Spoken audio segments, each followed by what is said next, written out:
Divya madam, officer भले ही दिखाए ना, लेकिन दिल से वो बहुत मासूम है। का ख्याल रखिएगा।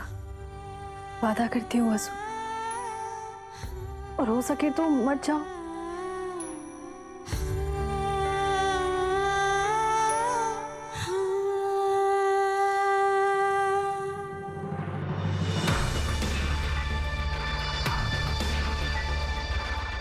Happy journey, goodbye. चल छोरी।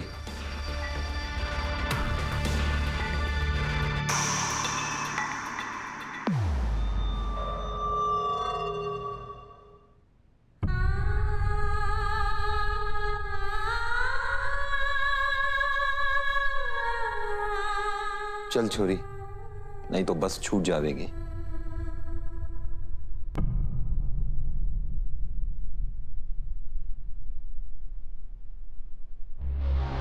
बाबू साहब, एक आखिरी बार देव सर से मिलाऊं, फिर पता नहीं जिंदगी में दोबारा उन्हें देखने का मौका मिलेगा भी या नहीं।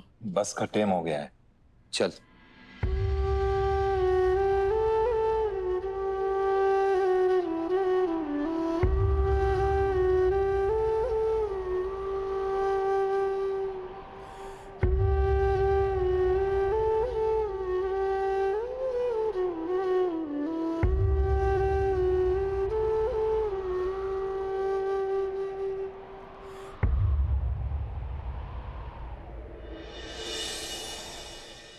आज मैं तुम लोगों के सामने बैठा हूं, वो सिर्फ और सिर्फ वसु की वजह से। वो चंदा के शरीर से जहर निकालने की कोशिश कर रही है। अपनी दूसरी बेटी ने भी धन्यवाद बोलना चाहूँ। इसी की वजह से आज मैं यहाँ खड़ा हूँ। और सबसे बड़ी बात, हमारी दिव्या का घर बस रहा है। आपको बिल्कुल भी गलानी नहीं हुई कि जिस देवी हुकुम ने आप पर आंख बंद करके भरोसा किया, आप उन्हीं के भरोसे के साथ खेल रही हैं। लाडो, मुझे माफ कर दे, मैं तेरे लिए कुछ नहीं कर पाई। बुआ, इसे माफी मांगकर मारे को शर्मिंदा मत कीजिए। मैंने कभी नहीं सोचा था ऐसे अचानक सब कुछ खत्म हो जाएगा। बुआ, माँ और बेटी के बीच का प्यार कभी खत्म हो गया है कि? यहाँ आने से पहले मैं सोचती थी ममता का आंचल कैसा होता होगा, लेकिन यहाँ आके मैंने महसूस किया। मेरा बस चलता तो मैं तुझे कभी जाने नहीं देती। कभी कभी बीच में हम सबने भी याद करते रहना बसु। मत जा वसु, हनुमान भाई साहब से हम बात करते। काकी, भाई साहब, अगर आप हमारे को ऐसे दुखी होकर विदा करेंगे तो मैं खुश कैसे रह पाऊंगी? चलिए, हमारे को मुस्कुरा के विदा कीजिए। चल छोरी, टाइम हो गया।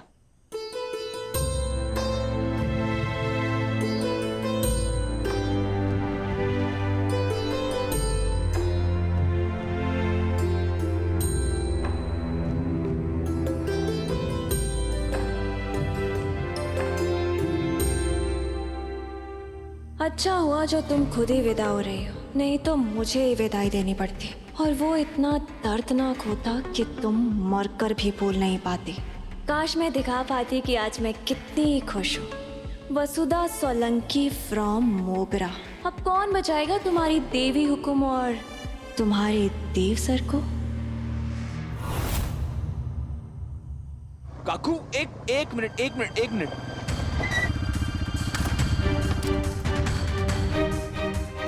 काकू, जादूगर यार, ये सब क्या हो रहा है? दिव्या जी से मेरी फोन पे बात हुई, तू अपना सारा सामान बांध के कहाँ जा रही है? तेरी मासा से बात हुई, बताया तूने उनको तू जा रही है? और तूने किससे पूछा जाने से पहले? अगर मासा को पता चलेगा कि तू बिना पूछे उनसे चली गई तो तेरे को पता है वो कितना नाराज होंगी तुझसे। हुकुम का आशीर्वाद लेकर ही जा रही है वसु, और इसके जाने में ही इस घर की और इस घर के रिश्तों की भलाई है अभी बाबा। यार, रिश्ते? काकू, मासा और दादा के बीच में कोई जंग नहीं छिड़ी है। ये लड़ाई सच और गलत फहमी के बीच है, और दादा ने इसके लिए अपना सब कुछ दांव पे लगा दिया है, यहाँ तक कि मासा को अपनी माँ कहने का हक भी। और दादा ये सब किसके लिए कर रहे हैं? वसु के लिए, उसकी सच्चाई के लिए। वो ही चली जाएगी तो किसी बात का क्या फायदा होगा? और काकू, इसके जाने से जो इसकी देवी हुकुम की कंपनी का नुकसान होगा उसका क्या? अभी बाबा, हम छोटे लोग हैं और हमारे कारण मालिकों के बीच में फूट पड़े, ये पाप मैं कभी ना कर सकूं। और इस बार हमारी बेटी की वजह से ही हुकुम और छोटे हुकुम के बीच में बात इतनी बढ़ गई। इसलिए इस कलेश की वजह को खत्म कर देने में सबकी भलाई है। हमारे को पता है इसके जाते ही यहाँ पे सब कुछ अच्छा हो जाएगा। इसके जाती सब कुछ खराब हो जाएगा काकू। मेरी आपसे रिक्वेस्ट है, प्लीज वसु को जाने से रोक लीजिए।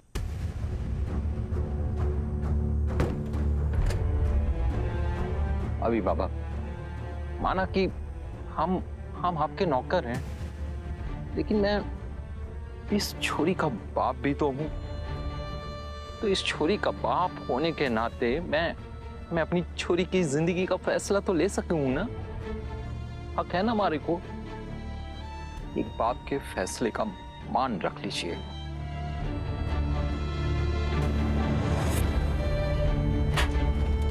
चलो सो।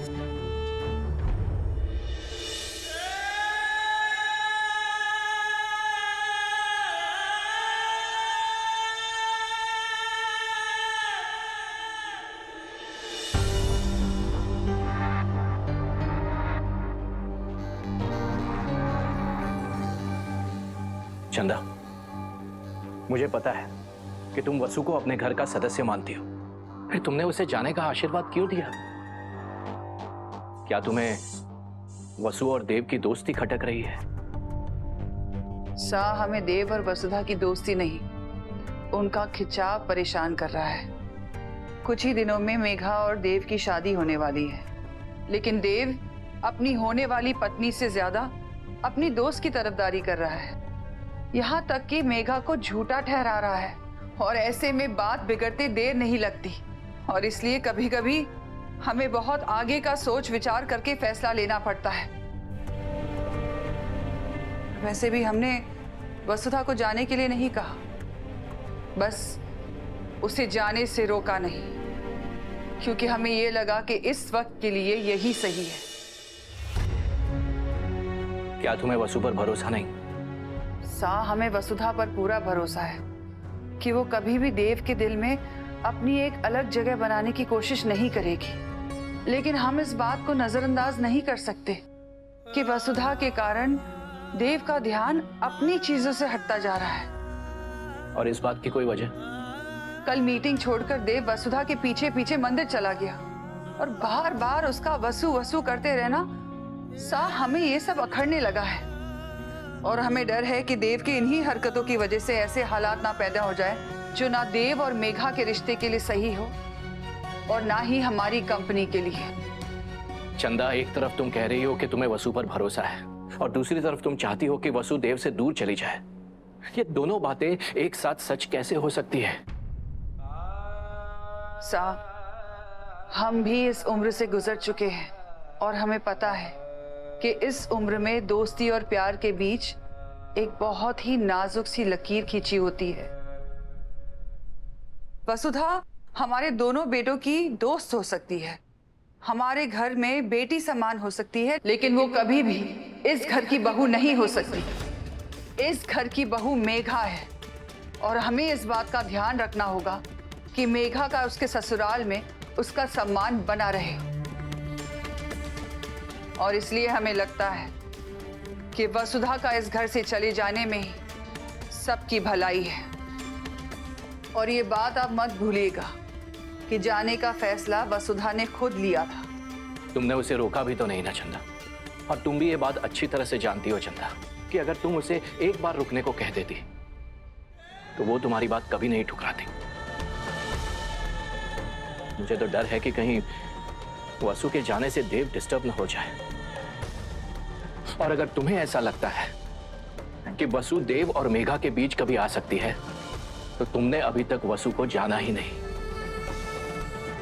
आज शायद पहली बार मैं तुम्हारी इस बात से सहमत नहीं हूं।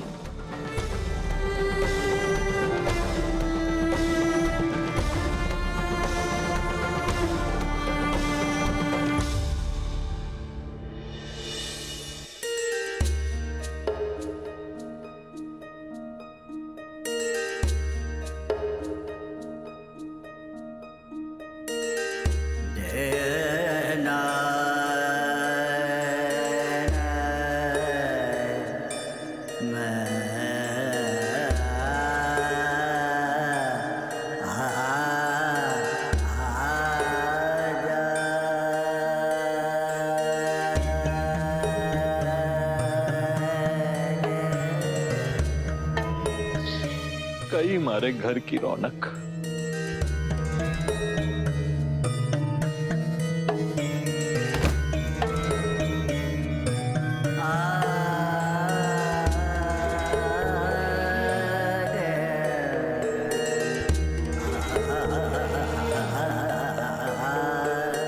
इतना बुरा लग रहा है तो आपने वसु को रोका क्यों नहीं? वसु यहाँ रहती तो छोटे हुकुम और हुकुम के बीच के कलेश का कारण कहलाती वो। लोगों को मौका मिल जाता बार बार उसकी तरफ उंगली उठाने का, उसे जलील करने का। एक बाप होने के नाते मैं बेटी का तिरस्कार कैसे देख सकूं? इसलिए दिल पर पत्थर रखकर मैंने उसे खुद से दूर भेज दिया, ताकि थोड़ी बहुत जो इज्जत कमाई है वो अपनी छोरी के ब्याह होने तक बचा के रख सकूं। ये तो आपने बिल्कुल सही किया भाई साहब। मालिक के लिए वफादार नौकर का मेडल तो कमा ही लिया आपने, पर क्या बेटी के लिए बाप बन सके?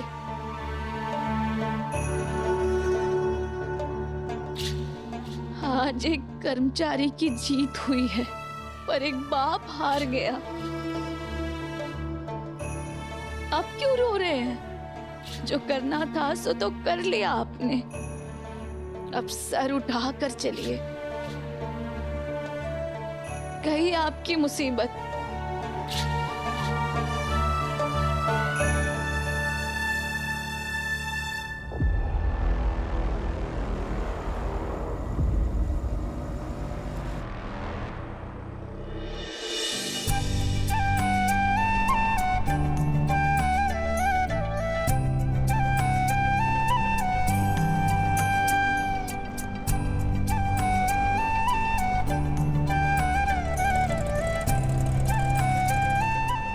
चलो जीवन भर का साथ ना लिखा था तो ना सही, पर एक आखिरी मुलाकात भी हमारी किस्मत में ना थी के? पता नहीं जिंदगी में फिर कभी देव सर ने देखने का मौका मिलेगा भी या नहीं। धनी, आप हमारे जाने के बाद भी हमेशा खुश रहिएगा, आपको हमारी कसम।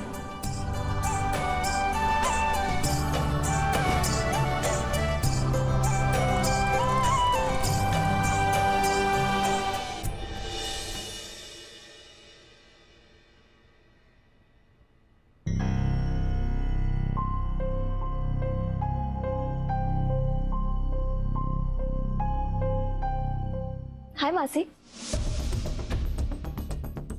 अब वसु यहाँ नहीं है तो आज से रोज का मेन्यू मैं डिसाइड करूंगी।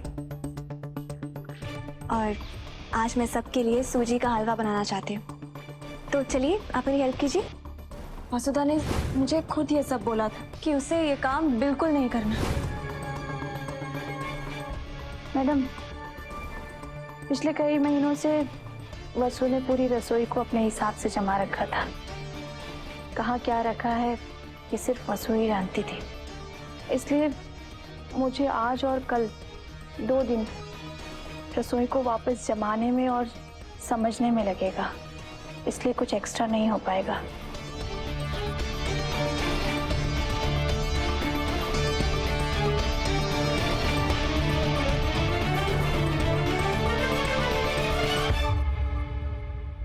आई नो आप सबको वसु की आदत हो गई है, पर आदतें बदली जा सकती हैं। अब जब वो यहाँ नहीं है तो या तो फिर अपनी आदत बदल लीजिए या फिर नौकरी।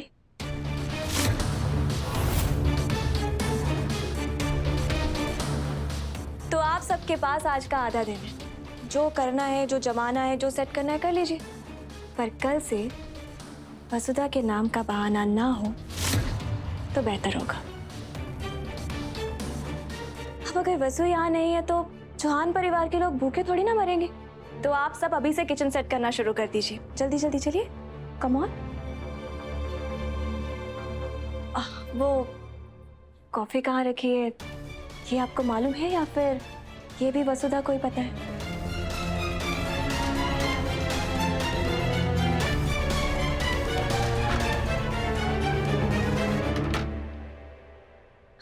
वाह, चलो शुरुआत तो हुई। तो अब मैं अपने वुड बी हस्बैंड के लिए कॉफी बनाऊंगी।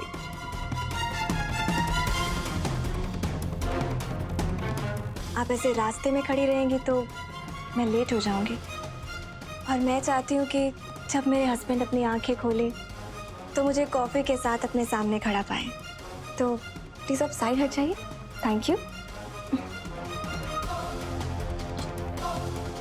दूध की जगह तो फ्रिज में होती है, ये तो पता ही होगा ना, तो दे दीजिए प्लीज।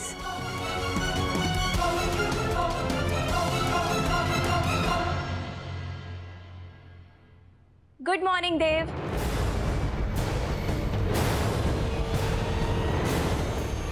Good morning Megha. अरे तुम क्यों कॉफी लाई? इस फूल को तो नहीं मेघा, उसे वहीं रहने दो, वो सब फ्रेश फूल लेकर आती होगी। लगता है इसे अभी भी चमत्कार की उम्मीद है।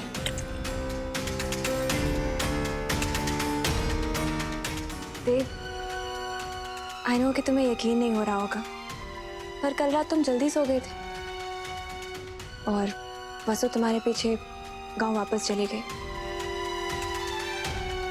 हनुमत काका ने उसे खुद खुशी खुशी भेजा है, वो भी हमेशा के लिए, और वो भी खुशी खुशी सबको बाय बोल कर गई है, सबके पैर वैर छू कर गई है।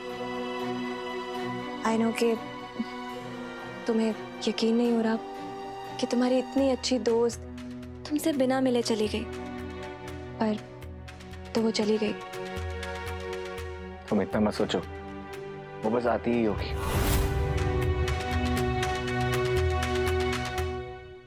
क्या हुआ? ओ, तुम्हें लग रहा होगा कि मुझे सदमा लगा है या मैं नींद से अच्छी तरह से जागा नहीं हूं, है ना? तुम बस अभी देखना, मैं 3 तक गिनूंगा और वो अंदर आ जाएगी। देव, ये कैसी बातें कर रहे हैं? लगता है तुम्हारी अभी नींद पूरी नहीं हुई है।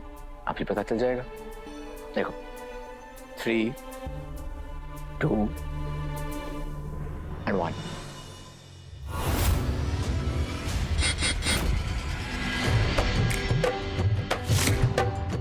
Good morning Dev sir. ये रही आपकी ब्लैक कॉफी। गुड मॉर्निंग वसु।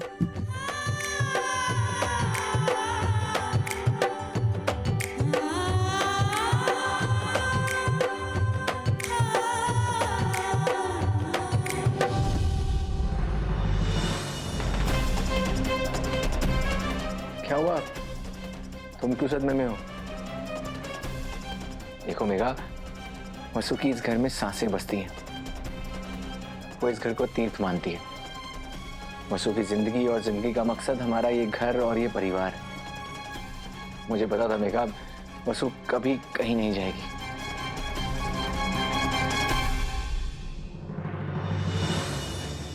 ये क्या खाकर पैदा हुई है? इतनी मुश्किल से तो गई थी और वापस भी आ गई। पर कोई बात नहीं, आई हो तो अब मेघा की खातिरदारी भी देखोगी, और इस बार मेरी खातिरदारी देखकर कहीं तुम्हें अफसोस ना होने लगे कि तुम वापस आई ही क्यों।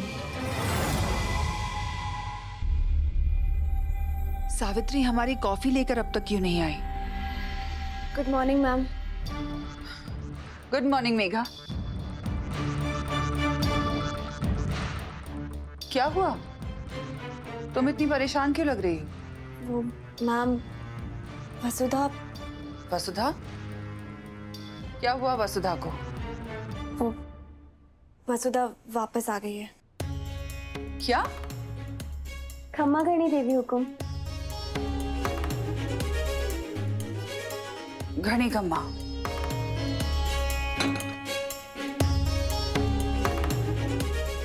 जीती रहो वसुधा। जी? तुम तो कल अपने गांव चली गई थी ना, फिर वापस कैसे आ गई?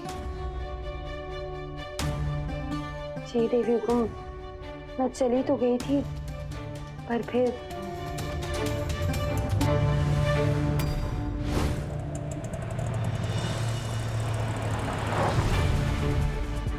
गाड़ी क्यों रोकी भैया?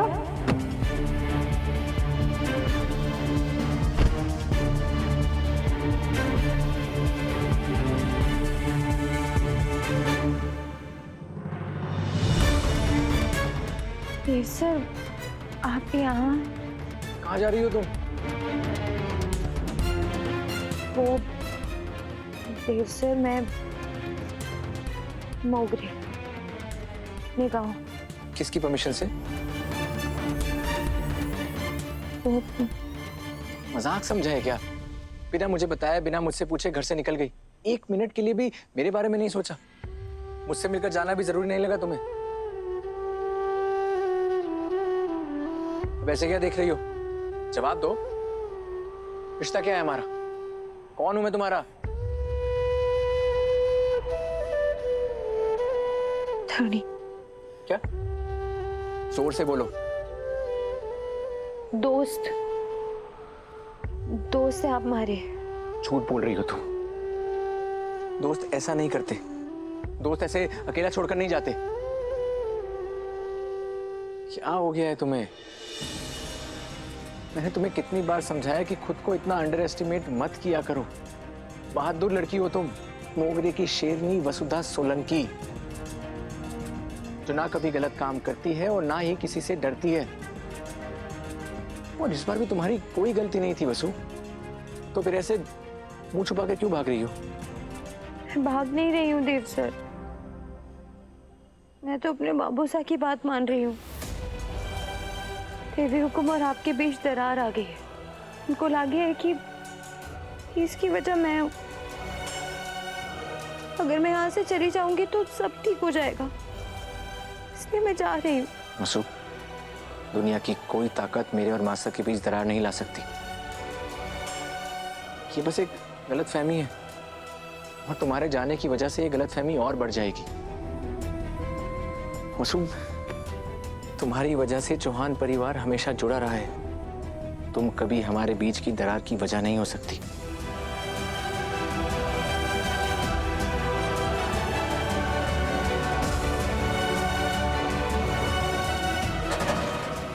और हाँ, मैं अकेला ये सब ठीक नहीं कर पाऊंगा वसु। घर चलो मेरे साथ।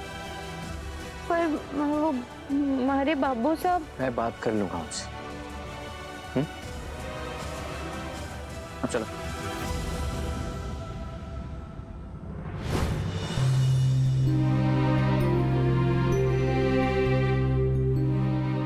हमारे को तो बहुत डर लग रहा था देवी को कि बाबू साहब बहुत नाराज होंगे, लेकिन देव सर ने उन्हें समझाया कि हमारी देवी हुकुम की ममता और त्याग की छांव से दूर उनकी छोरी नहीं रह पाएगी। फिर बाबू साहब भी देव सर की बात समझ गए और मैं आपकी सेवा में फिर से आ गई। ठीक है, तुम जाओ और रसोई में अपना काम संभालो। जी देवी हुकुम।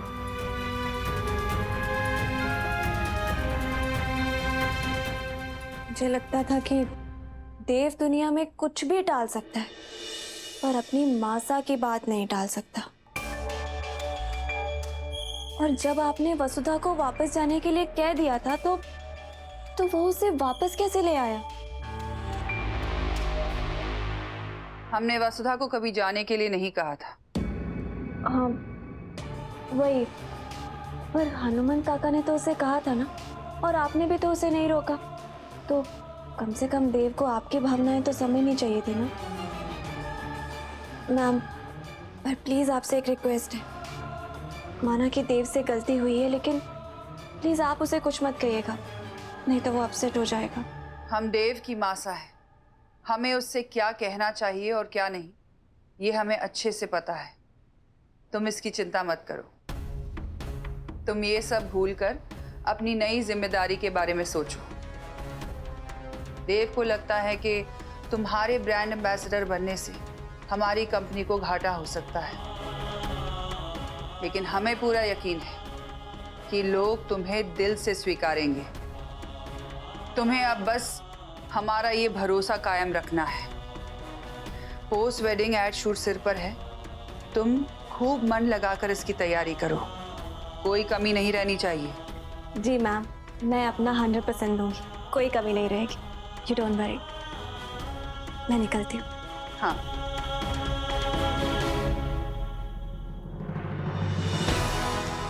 देव, तुम्हें ये यकीन है कि हमारा फैसला गलत है, लेकिन हमें तुमसे ज्यादा यकीन है कि हमारा फैसला बिल्कुल सही साबित होगा। अविनाश जी उठ जाइए, सुबह के 7 बज गए हैं, उठिए। प्लीज दिव्या थोड़ी देर और सो लेने दीजिए ना। बिल्कुल भी नहीं। आपको पता है सुबह जल्दी उठने से ना तन और मन दोनों सेहतमंद होते हैं। चलिए उठिए उठिए उठिए उठिए।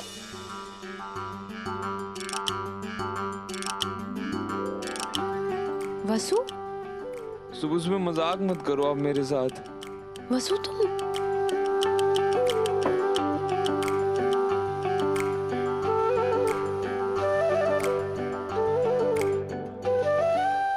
गुड मॉर्निंग अभी सर। जादूगर, जादूगर तू? जादूगर सच में आ गई है? मैं सपना देख रहा हूँ।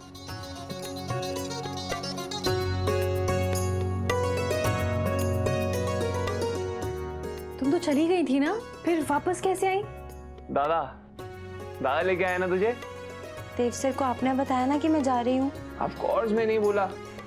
तू यहाँ से कहीं जा नहीं सकती है जादूगर, और जिस हिसाब से सिचुएशन थी उस हिसाब से दादा ही सिर्फ तेरे को वापसी लेकर के आ सकते थे। दादा की भी तो तेरे बिना मन नहीं लगता। अविनाश,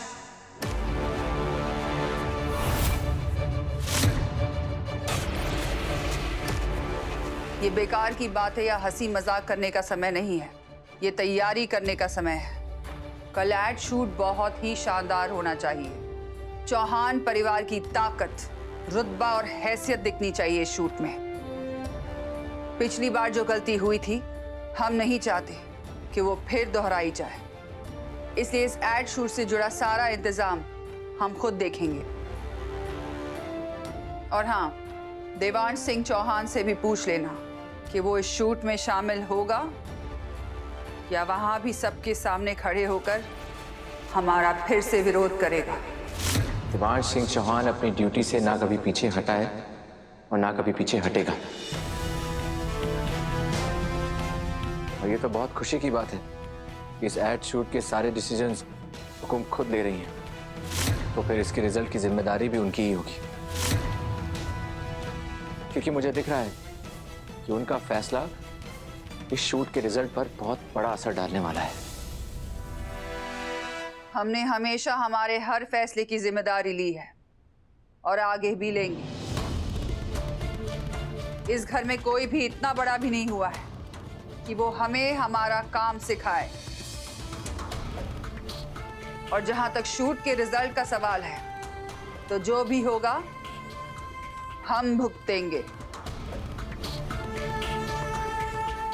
अविनाश, कल एड शूट का सारा सेटअप समय से पहले होना चाहिए, ये तुम्हारी ड्यूटी होगी। और वसुधा, तुम मेघा को तैयार करोगी।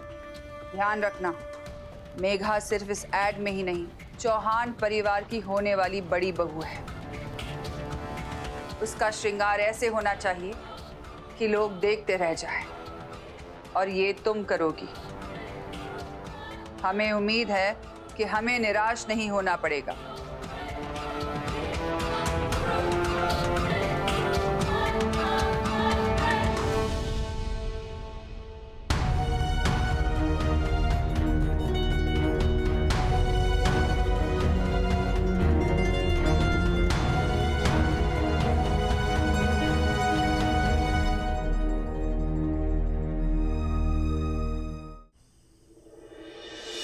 हेलो, हाँ हमारी टीम की तरफ से सब कुछ सेट है। बस आप खास ध्यान रखना कि सजावट, कॉस्ट्यूम, प्रॉप सब कुछ टिप टॉप होना चाहिए, पिछली बार से भी बेस्ट होना चाहिए। एंड अपनी टीम को बोल देना कि टाइम का खास ध्यान रखें, ठीक है? अविनाश जी, आप टेंशन मत लीजिए, कल का शूट बहुत अच्छा होगा, ट्रस्ट मी। आपको पता है दिव्या जी, दादा और वसु वाला जो लास्ट टाइम वाला एड शूट था ना, वो कमाल का था। गजब की एनर्जी थी उसके अंदर, ऐसा लग रहा है सब कुछ रियल में हो रहा है, सब कुछ सच है। और सरप्राइजिंगली ना, दादा और वसु भी एकदम मेड फॉर ईच अदर लग रहे थे, और इसी वजह से लोगों ने उनको एज अ कपल एक्सेप्ट किया, और उसका डायरेक्ट फायदा हमारी कंपनी को, हमारे ब्रांड को हुआ। कितना अच्छा प्रॉफिट हुआ हमें, हमारा ब्रांड कितना ग्रो कर गया। लेकिन इस बार ना वो वाइब मिसिंग है, वो एनर्जी मिसिंग है यार। लेकिन समझ नहीं पा रहा कि जब ऑडियंस ने शादी दादा और वसु की देखी है तो वो पोस्ट वेडिंग रिचुअल्स में दादा और मेघा को कैसे एक्सेप्ट करेंगे। और इतनी सी बात मासा को समझाने की कोशिश कर रहे हैं हम, लेकिन मासा है कि समझने को तैयार ही नहीं है। मैं आपकी चिंता समझ रही हूँ, लेकिन अगर मासा ने डिसीजन लिया है तो कुछ सोच समझ के ही लिया होगा ना। हमें मासा पर भरोसा करना चाहिए और ये सारी बातें भुलाकर आप बस इस चीज पे फोकस कीजिए कि कल के शूट में आप कैसे अपना बेस्ट देंगे, ताकि कल वाला शूट पहले वाले शूट से और ज्यादा अच्छा हो जाए। और फिर मैं हूं ना आपके साथ, सब अच्छा होगा।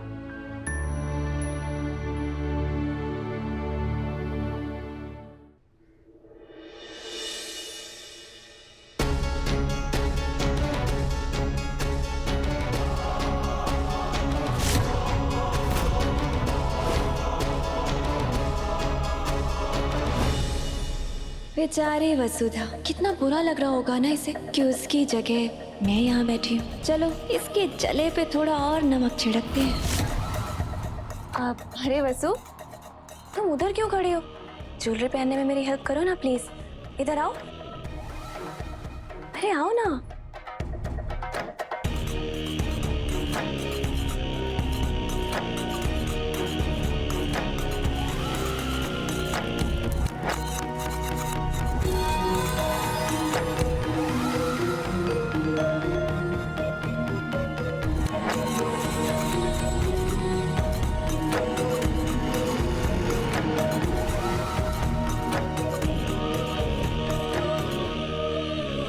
वसु, जब तुम्हारा और देव का शूट हुआ था तब भी तुम ऐसे ही तैयार हुई होगी, है ना?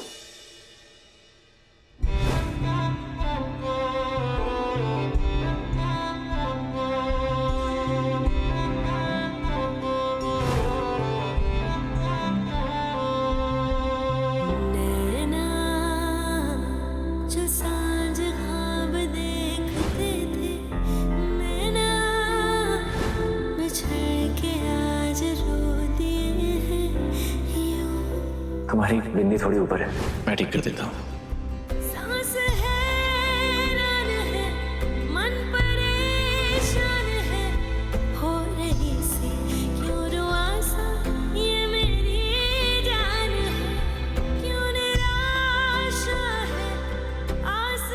तुम बहुत अच्छी लग रही हो, तुम्हें और तुम्हारी खुशियों को किसी की नजर ना लगे।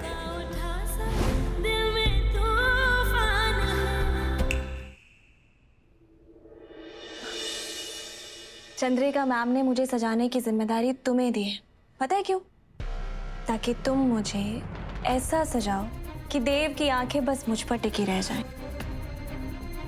और मैं चंद्रिका मैम से रिक्वेस्ट कर सकूं कि हमारी रियल शादी वाले दिन तुम ही मुझे देव की दुल्हन बनाओ। कितना मजा आएगा ना। मुझे तो सोच सोच कर एक्साइटमेंट हो रही है, नहीं?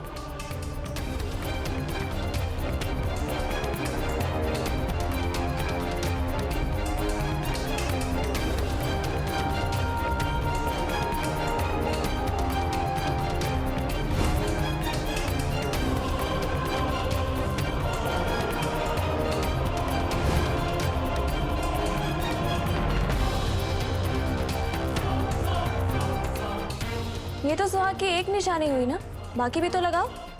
वो सिंदूर उठाना जरा।